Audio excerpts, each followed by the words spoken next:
Hi everyone. I thought I'd film a bit of a walk around video just to show the current sort of modifications that I've done.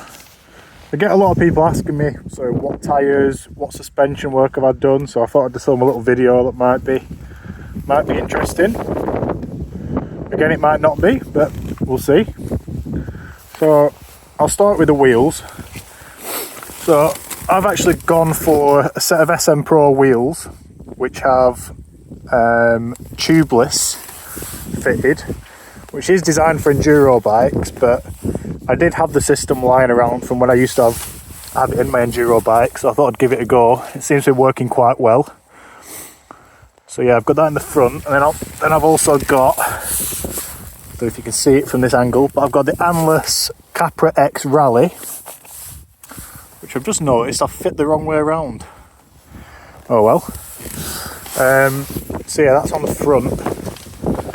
And then on the back, I've also got an SM Pro wheel, but I've gone for a narrower rim than standard. The standard rim's a 4-inch, and on this I've got a 2.5-inch rim, which then allows me to run tubeless again. And then I've got the Anless Capra X Rally on the rear, which I had the 150 version when I had the standard rims. I really liked it, so I've gone for the 140. Yeah, the 140 by 80 on the narrower rim, and my first ride out on it today, and I'm enjoying it. It's pretty good. I've got 20 psi in the back, 20 in the front.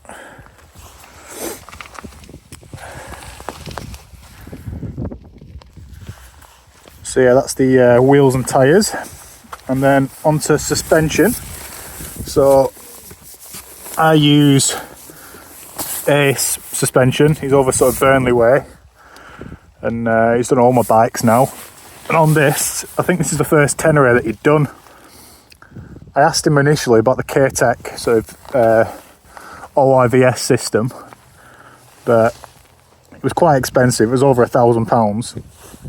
So he just recommended I just went for sort of uprated springs, and he's done his own little tweaks inside to the valving, I think, and I'm really happy with it. It was about half the price of the K-Tech as well. So yeah, I think I've gone up 2 spring grates in the front and 3 in the back, because I wanted some adjustment for putting luggage on the bike.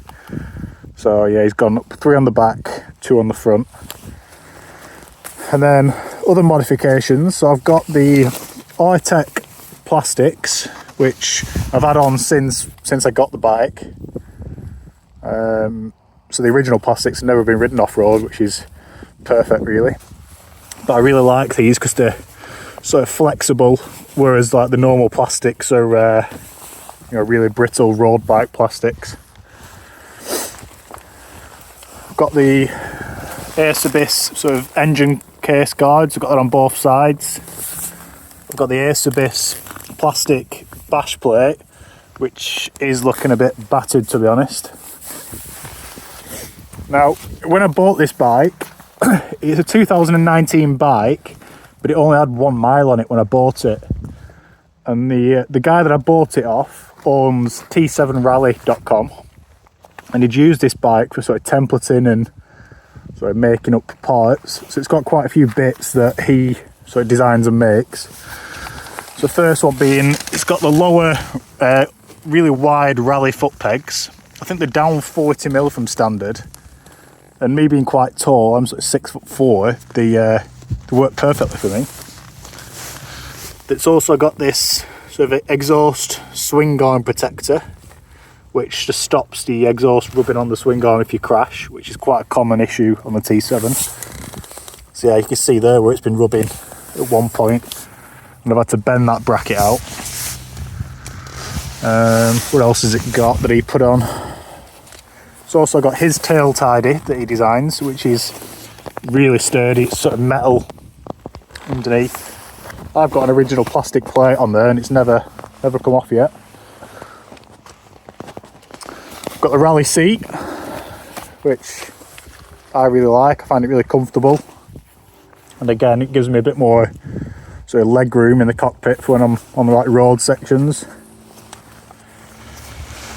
I've gone for AS3 aluminium crash bars. I know some people say when you've got the Artex you don't really need crash guards, but I think they only weigh about 1.8 kilogram, and I think I'd rather have them than not. They definitely saved my headlight once when I crashed head on into a tree, and it sort of hit right there, which I think it would have smashed the headlight if I didn't have the bars. I've gone for some flexible LED, just cheap eBay indicators on the front. I've been too lazy to actually get around to change them on the back yet, but I've got the same again.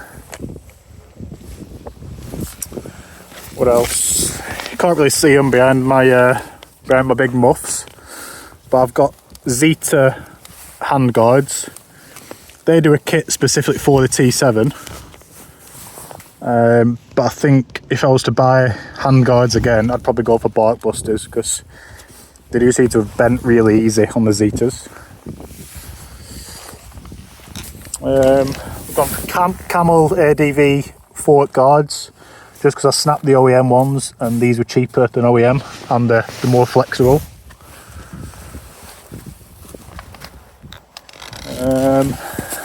Acebus chain guide.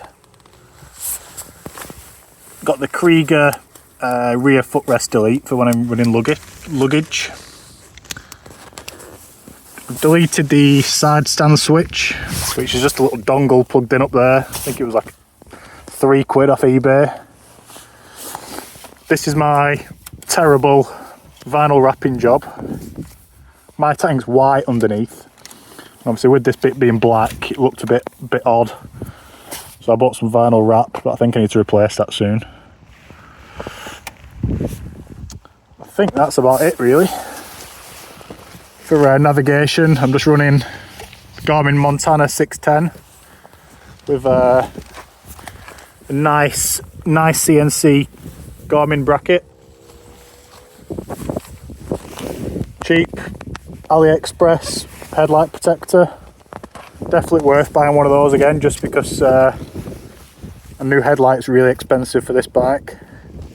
I've got ODI Rogue lock-on grips, because the original Yamaha grips are absolutely terrible for off-road. But yeah, I think that's about it. Running the Krieger kit for like tools and things. Managed to keep both inner tubes under the seat, which is handy. One less thing to have to carry on the back of the bike.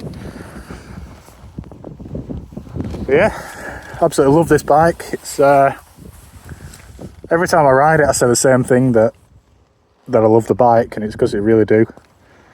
Just really nice to ride. Sounds awesome. Oh, that's one thing I've not said. So the exhaust as well, it also came with this when I bought it, so it's a brand called SP Engineering, which again I think T7 Rally, he owns that company I think, or he works with them. It is a bit loud though, but can't have everything. So yeah, bit of a different video for once, but I probably just waffled on. If you're still watching, thank you. And yeah, catch you on the next one.